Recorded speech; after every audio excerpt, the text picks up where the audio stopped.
Olá, estamos estudando o livro Nefesh HaChaim e vamos para o capítulo 19 do livro.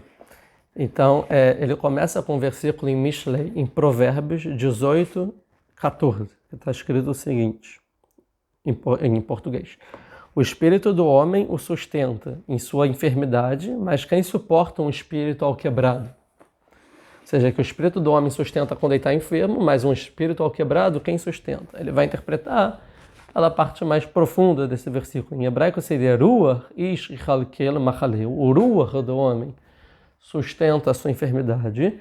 Veruach nechad mi esaena. Mas um Ruach quebrado, mi esaena. Quem vai o levantar? Né? Assim seria em hebraico. Ele vai falar o seguinte, que a enfermidade ela vem por causa dos pecados. E a maioria dos pecados tem a ver com as ações do ser humano. E as ações do ser humano têm a ver com a nefesh. Ou seja, os pecados acabam sujando, trazendo, vamos dizer, enfermidade à nefesh do ser humano. E quem conserta essa nefesh do ser humano é o Ruach. Então você está dizendo aqui, o Ruach do homem, ele sustenta a enfermidade. Ou seja, que o Ruach do ser humano pode fazer com que a nefesh seja restaurada, seja curada. Pode fazer com que os atos do ser humano melhorem. Que é o nível mais baixo do ser humano, que são os atos dele, que está conectado ao corpo do ser humano. Como a gente viu no capítulo passado, que os pecados e a desconexão, o rompimento do ser humano entre Deus é através da nefesh, através de um ato muito grave que o ser humano possa fazer. E assim, o ser humano ainda pode ser consertado e elevar através do ruach dele, da outra alma. Agora, depois está escrito Veruach nichea, ou seja, um ruach quebrado, ao quebrado, mi esaena.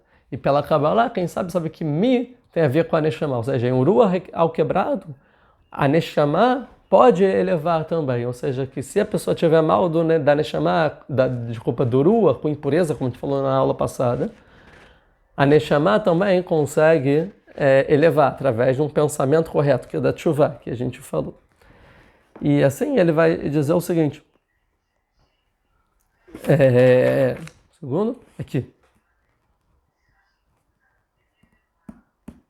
Ele vai explicar que da escada de Yaakov, que Yaakov ele sonhou de noite, uma escada que tinha anjos subindo e descendo. E ele vai explicar o seguinte, o que ele está dizendo que a Sulam Mutzav Artsa, que a escada estava apoiada na terra. Tinha que estar escrito Vesulam Mutzav Baaretz. E a escada estava apoiada na terra, mas não é isso que está escrito. Está escrito que a escada estava apoiada em direção à terra. Artsa significa em direção da terra. O que isso quer dizer? Ele vai dizer o seguinte, que na verdade o apoio da escada, e aí vai dizer que a escada é a alma do ser humano, não está apoiada na terra.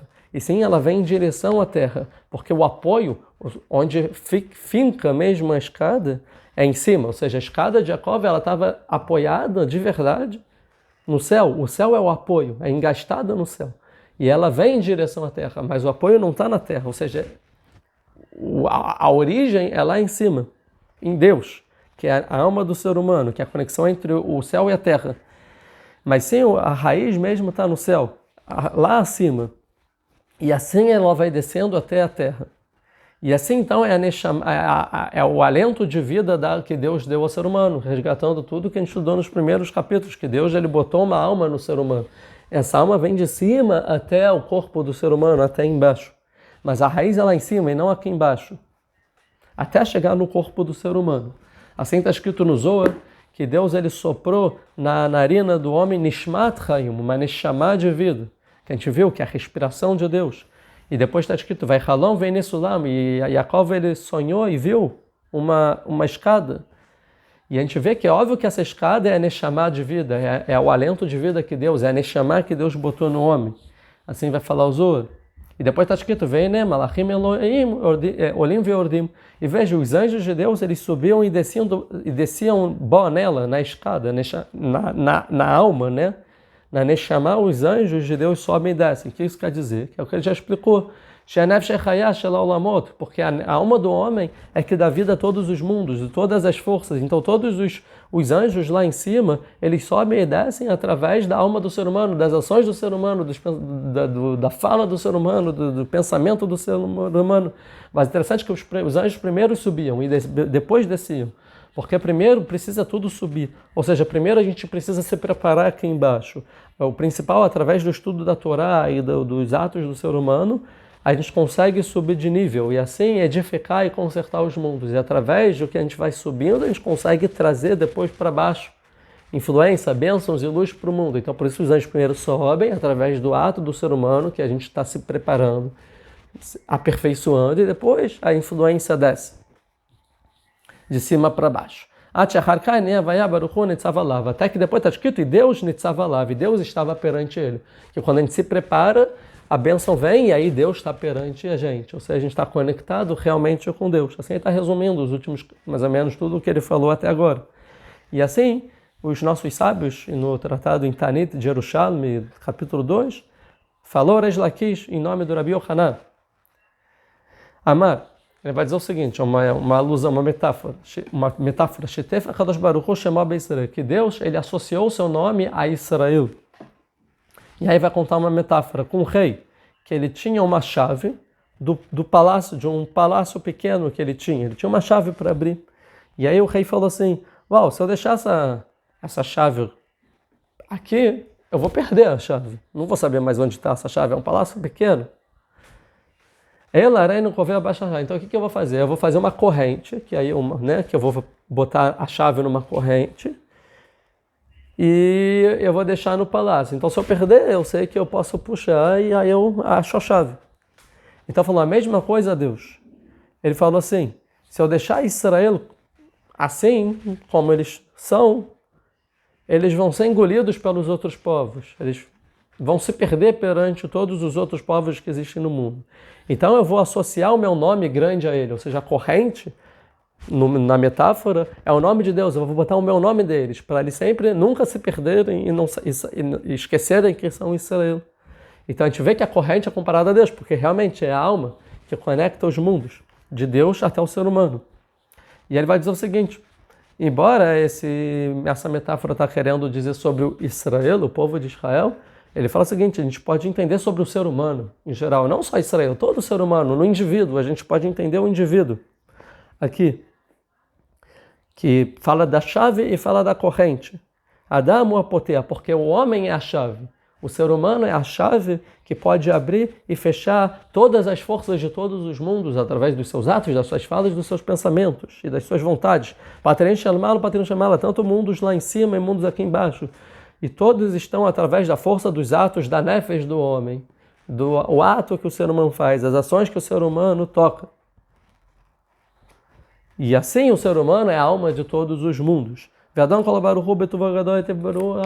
Mas Deus, com grande benevolência e bondade, ele entende, ele quis dar o bem para as suas criaturas, para as criações que ele fez, para o ser humano.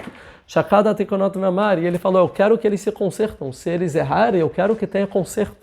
Eu não quero que eles se percam. Se eu deixar eles como assim, eles vão se perder. Então eu vou fazer uma corrente que conecta essa chave a mim. Ou seja, eu quero me conectar a cada ser humano e ser humano, através dessas três almas, a Neshama, o Ruach e a Nefesh, como a gente já explicou nos últimos capítulos de forma extensa. E aí, se por acaso uma argola ela sair, algum ser humano cair, algum ato errado, a Nefesh se desconecta, né? Eu vou perder essa pessoa? Então tem uma corrente, ou seja, eles conseguem se reconectar depois e assim eu consigo estar conectado ao ser humano.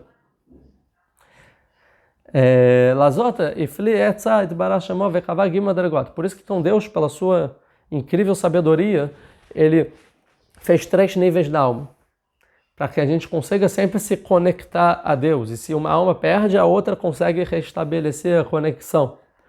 Como as argolas, né? Os anéis das argolas.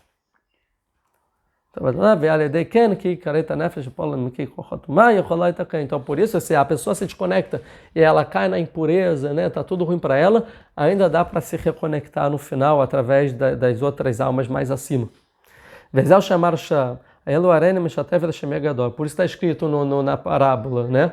Então eu vou conectar o meu nome grande a essa chave, ao ser humano, que são os 3 níveis da alma, né? Que seria a Neshama, Mekor Shosham, que da Neshama é realmente conectada a Deus. E assim o ser humano está conectado, e assim Deus se conecta ao ser humano, e o ser humano é a chave que pode abrir todas as brahot, todas as bênçãos de toda a existência. E se o ser humano ele se perde, ele erra, tem uma corrente ainda conectada com Deus e dá para restabelecer essa conexão. Muito obrigado. Então, faltam 3 capítulos para a gente acabar o primeiro portão do livro Nefesh Chaim.